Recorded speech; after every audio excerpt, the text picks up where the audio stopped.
आबनाए Hormuz खुलवाने में मदद ना देने पर ट्रंप इत्तेहादियों से नाराज़। कहा, हमने नेटो इत्तेहादियों पर अरबों डॉलर खर्च किए, हमें ज़रूरत पड़ी तो सब भाग गए। बरतानिया ने भी मायूस किया। बरतानवी वज़ीर आज़म को बता दिया कि जंग जीतने के बाद आपके जहाज़ों की ज़रूरत नहीं, 40 साल से आपकी हिफाजत कर रहे हैं, हमने इन्हें खौफनाक बैरूनी खतरात से बचाया। आप इस जंग में शामिल नहीं होना चाहते। चीन का दौरा 1 महीने के लिए मुलतवी करने की दरख्वास्त की है। चीन का दौरा करना चाहता हूँ, लेकिन मुझे अमेरिका में मौजूद रहना पड़ेगा। ओवल ऑफिस में मीडिया से गुफ्तगू में इत्तेहादियों से शिकवा किया कि आबनाए हुर्मुज़ खुलवाने के लिए फिर दूसरे ममालिक से मदद की अपील। ट्रंप की ईरानी जजीरे खारिक पर तेल तनसीबात को फिर निशाना बनाने की धमकी। कहा, जंग कब ख़त्म होगी कुछ पता नहीं, लेकिन जल्द ख़त्म हो जाएगी। असल में ईरान के पास मुज़ाकरात के काबिल क़यादत ही नहीं बची। मेरा ख्याल है नया ईरानी सुप्रीम लीडर भी जिंदा नहीं। इत्तेहादियों का आबनाए हुर्मुज़ खुलवाने के लिए ट्रंप की मदद से साफ इनकार। बरतानिया और दीगर मुल्कों के बाद यूरोपीय यूनियन का भी खलीज जंग में शमूलियत से इनकार। वज़राए ख़ारिजा के इजलास के बाद फैसला किया गया कि यूरोपीय यूनियन आबनाए हुर्मुज़ में किसी भी ऑपरेशन में हिस्सा नहीं लेगी। कशीदगी कम करने के लिए सिफारतकारी बेहतरीन रास्ता है। अमरीका के सबसे बड़े इत्तेहादी बरतानिया का ईरान जंग का हिस्सा बनने से इनकार। वज़ीर आज़म केयर स्टारमर का जंग के फौरी खात्मे पर जोर। कहा, आबनाए हुर्मुज़ का खुलना आसान काम नहीं। बरतानिया, ऑस्ट्रेलिया, जापान, जनूबी कोरिया और फ्रांस की अमरीकी सदर को ना। जर्मनी, यूनान और इटली का भी ट्रंप की मदद से इनकार। चीन ने भी कोई जवाब ना दिया। इराक़ी दारुल हुकूमत बगदाद में अमरीकी सफारतखाने पर ड्रोन्स और रॉकेट हमले। ग्रीन जोन में होटल की बलाई मंजिल से भी ड्रोन टकराया। होटल में सफारतकारों समेत गैर मुल्की ठहरे हुए थे। ईरानी पासदारान के इसराइली फौज की जनूबी कमान और इसराइली असलहा कंपनी पर भी हमले। कतर में अल-अदीद एयरबेस पर भी मिसाइल दागे गए। अबू धाबी में इशरा गैस फील्ड पर ड्रोन हमला। अमाराती हुकाम के मुताबिक आग पर काबू पा लिया गया। नुकसान के जायजे तक फील्ड की सरगर्मियां मुअत्तल। फुजैरा के करीब लंगर अंदाज बहरी जहाज पर हमले में मामूली नुकसान हुआ।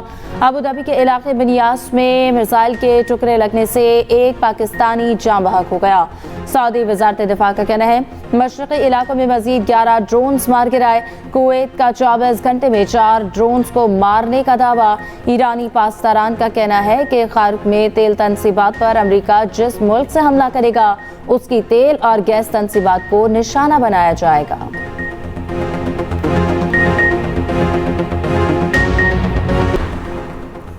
अमरीका और इसराइल के ईरानी शहरों पर हमले जारी। तेहरान, करज, शिराज समेत मुतादिद शहरों में बमबारी। इराक शहर में घर पर हमले में शीरखार समेत 4 अफराद शहीद। तेहरान में हिलाल अहमर का दफ्तर जद में आ गया। कैंप को नुकसान। हमलों में कम अज़ कम 5 अफराद शहीद, 7 जख्मी हो गए। खुमैन में बॉयज़ स्कूल को निशाना बनाया गया। अमरीकी लड़ाका तैयारों ने चाबहार के करीब फौजी तनसीबात को निशाना बनाया। बैरूनी जहारियत के खिलाफ मुख्तलिफ शहरों में एहतजाज। अवाम की बड़ी तादाद की शिरकत। इंतकाम के नारे। कराची में BLA के खिलाफ CTD की बड़ी कार्रवाई। शाह लतीफ़ टाउन में मारा जाने वाला दहशतगर्द BLA का कमांडर निकला। CTD हुकाम के मुताबिक हलाक दहशतगर्द सोहेल बलोच उर्फ गर्क फितनल खवारिज और फितनल हिंदुस्तान का बदनाम दहशतगर्द था। सोहेल बलोच BLA के अल-फतह स्क्वाड का अहम कमांडर था। 50 से ज़ायद सिक्योरिटी एहलकारों और शहरियों की शहादत में मुलविस रहा। हलाक दहशतगर्द DC पंजगोर जाकिर बलोच की शहादत का मास्टरमाइंड था। जाफर एक्सप्रेस पर खुदकुश हमले के लिए 5 बमबार सोहेल बलोच ने ही भेजे थे। सीनियर वजीर शर्जील मेमन कहते हैं दहशतगर्द तंजीमें पाकिस्तान को कमज़ोर करना चाहती हैं। ये दहशतगर्द भारत की प्रॉक्सी बनकर हमले करते हैं। दहशतगर्दों की कोशिशों को कामयाब नहीं होने देंगे। ऑपरेशन गज़ब उल हक के तहत अफगानिस्तान में कामयाब फ़ज़ाई हमले। पाक अफवाज ने काबुल और नंगरहार में अफगान तालिबान की फ़ौजी तनसीबात को कामयाबी से निशाना बनाया। काबुल में 2 मकामात पर टेक्निकल सपोर्ट इंफ्रास्ट्रक्चर और एम्यूनेशन स्टोरेज को तबाह किया। नंगरहार में 4 मकामात पर अफगान तालिबान के मिलिट्री तनसीबात को कामयाबी से निशाना बनाया गया। नंगरहार में मिलिट्री तनसीबात से मुल्हक़ा लॉजिस्टिक इंफ्रास्ट्रक्चर को तबाह किया गया। वज़ारत इत्तलात की अफगानिस्तान में मुबैना शहरी इलाक़ों की सख्ती से तरदीद। वफाकी वज़ीर अता तारड़ का कहना है कि अफगानिस्तान में तमाम अहदाफ को दुरुस्तगी से निशाना बनाया गया। इंफ्रास्ट्रक्चर्स को फितनल खवारिज और फितनल हिंदुस्तान समेत दहशतगर्द प्रॉक्सीज की सपोर्ट के लिए इस्तेमाल किया जा रहा था। तर्जुमान अफगान तालिबान का ड्रग अस्पताल को निशाना बनाने का मुज़क्क़ाखेज़ बयान है।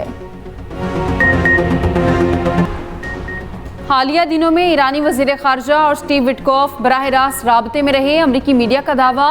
कहा, दोनों के दरमियान बराह रास्त राब्ते का चैनल दोबारा फ़ाल किया गया। जंग शुरू होने के बाद ये पहला बराह रास्त राब्ता है।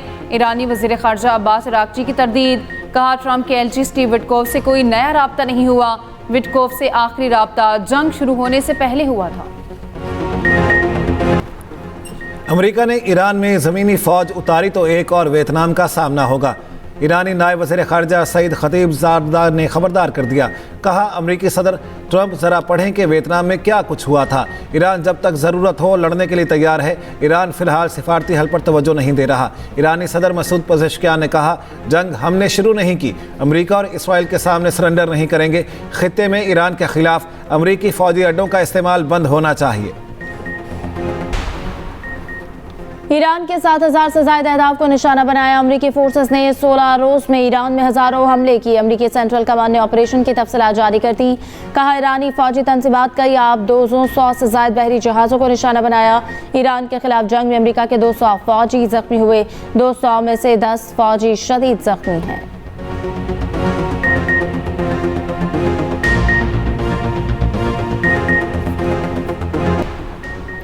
इसराइल की जनूबी लेबनान में ज़मीनी कार्रवाई। जनूबी लेबनान के शहर में फ़ज़ाई हमले। जनूबी लेबनान में एक पैरामेडिक को शहीद कर दिया। कनाडा, फ्रांस, जर्मनी, बरतानिया ने लेबनान में ज़मीनी कार्रवाई से खबरदार कर दिया। मुश्तरका बयान में कहा लेबनान में ज़मीनी कार्रवाई के तबाहकुन नताइज बरामद होंगे। इसराइल को रोकना होगा।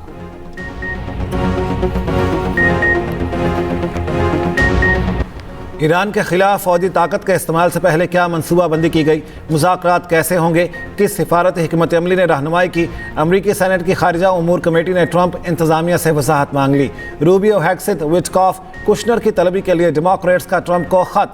ईरान जंग से मुतालिक फैसलों और सिफारतकारी पर वजाहत देने का मुतालिबा। ख़त में कहा गया कुशनर और विटकॉफ दोनों रियल एस्टेट से ताल्लुक़ रखते हैं, उन्हें ईरान के साथ सिफारती जिम्मेदारी सौंपने की वजाहत दी जाए। अब नायरमा से कुछ तेल बरदार जहाज गुजरने लगे। आलमी मार्केट में ब्रेंट खाम तेल की कीमत 3% तक कम हो गई। ब्रेंट खाम तेल की कीमत $103 फी बैरल हो गई। WTI $96 फी बैरल पर आ गया। उधर एशियाई स्टॉक मार्केटों में मिला जुला रुझान है। जापान के निकाई इंडेक्स में 0.39% इजाफा, थाई SET में 2% और कोरियन कास्पी में 2.4% इजाफा। पाकिस्तान स्टॉक एक्सचेंज में उतार चढ़ाव। 1100 से ज़ायद पॉइंट्स के इजाफे से कारोबार का आगाज। बाद में ट्रेडिंग के दौरान 611 पॉइंट्स की मंदी। इंडेक्स 1.3% ऊपर जाकर वापस 1,48,567 पर ट्रेडिंग।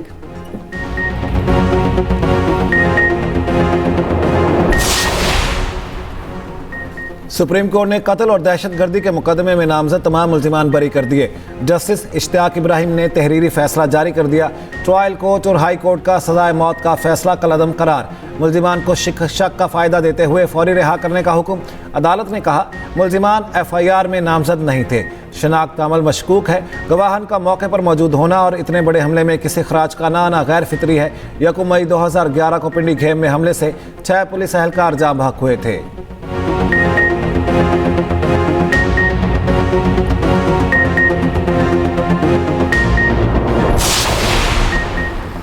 वज़ीर आज़म शहबाज शरीफ का वफाकी सरकारी मुलाजमीन के लिए ईद पर बड़ा ऐलान। वफाकी सरकारी मुलाजमीन को इससे पहले तनख्वाह अदा कर दी जाएगी।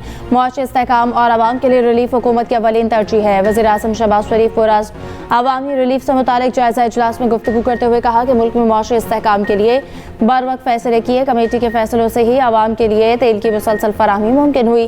कौमी सतह पर किफ़ायत जारी और बचत के लिए इक़दाम का निफाज हो चुका। मजीद पर काम जारी है।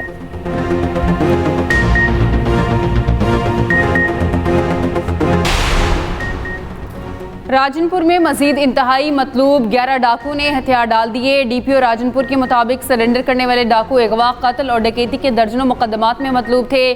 डाकू ने पंजाब बलूचिस्तान बॉर्डर पर कमीनगाह कायम कर रखी थी। डाकू मरीद नौकानी बलूचिस्तान में कालेदम तंजीम के राब्ते में रहा। पुलिस ने 42 साल बाद को सलेमान के तमन गोरसानी का नोगो एरिया क्लियर करा लिया।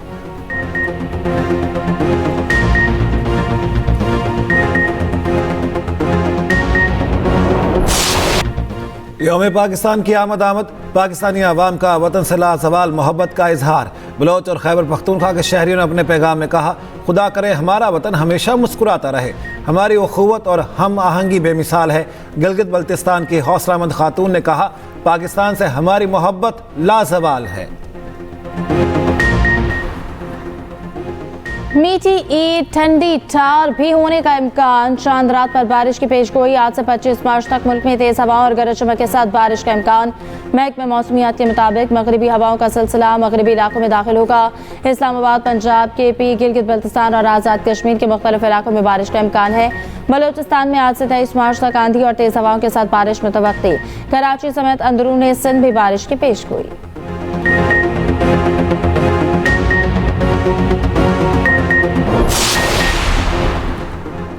नेशनल T20 कप के सेमीफाइनल मुकाबले आज खेले जाएंगे। पहला सेमीफाइनल कराची वाइट्स और सियालकोट के दरमियान खेला जाएगा। दूसरा सेमीफाइनल एबटाबाद और लाहौर वाइट्स के दरमियान होगा। इवेंट का फाइनल कल खेला जाएगा। गुज़िश्ता रोज एबटाबाद ने लाहौर ब्लूज और सियालकोट ने मुल्तान को शिकस्त दी थी। एक्सप्रेस न्यूज़ इवेंट का मीडिया पार्टनर है।